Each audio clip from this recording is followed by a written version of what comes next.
یہ علی ہے۔ علی کو پڑھنا لکھنا بہت پسند ہے۔ ہر صبح وہ اپنے پینسل باکس کے ساتھ بیٹھتا ہے، مگر آج کچھ نیا ہونے والا تھا۔ اچانک ایک ہلکی سی آواز آئی۔ ہیلو علی۔ پینسل باکس ہلنے لگا، جیسے اس کے اندر کوئی چھوٹی سی دنیا جاگ گئی ہو۔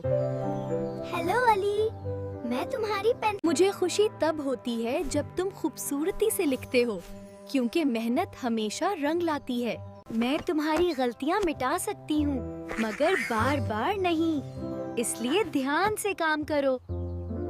کمرے میں ایک لمحے کے لیے خاموشی چھا گئی، صرف دھوپ کی کرنیں شارپنر پر چمک رہی تھیں۔ میں تمہیں تیز کرتا ہوں، مگر کبھی کبھی تھوڑا درد ہوتا ہے، مگر یہی تیزی تمہیں بہتر بناتی ہے۔ سب چیزیں خاموش ہو گئیں، مگر علی کے دل میں نئی روشنی جاگ چکی تھی۔ پینسل باکس تو بند ہوا، مگر اب اسے سمجھ آ چکی تھی، زندگی میں سیکھنا، محنت کرنا اور غلطیوں سے نہ ڈرنا ہی کامیابی ہے۔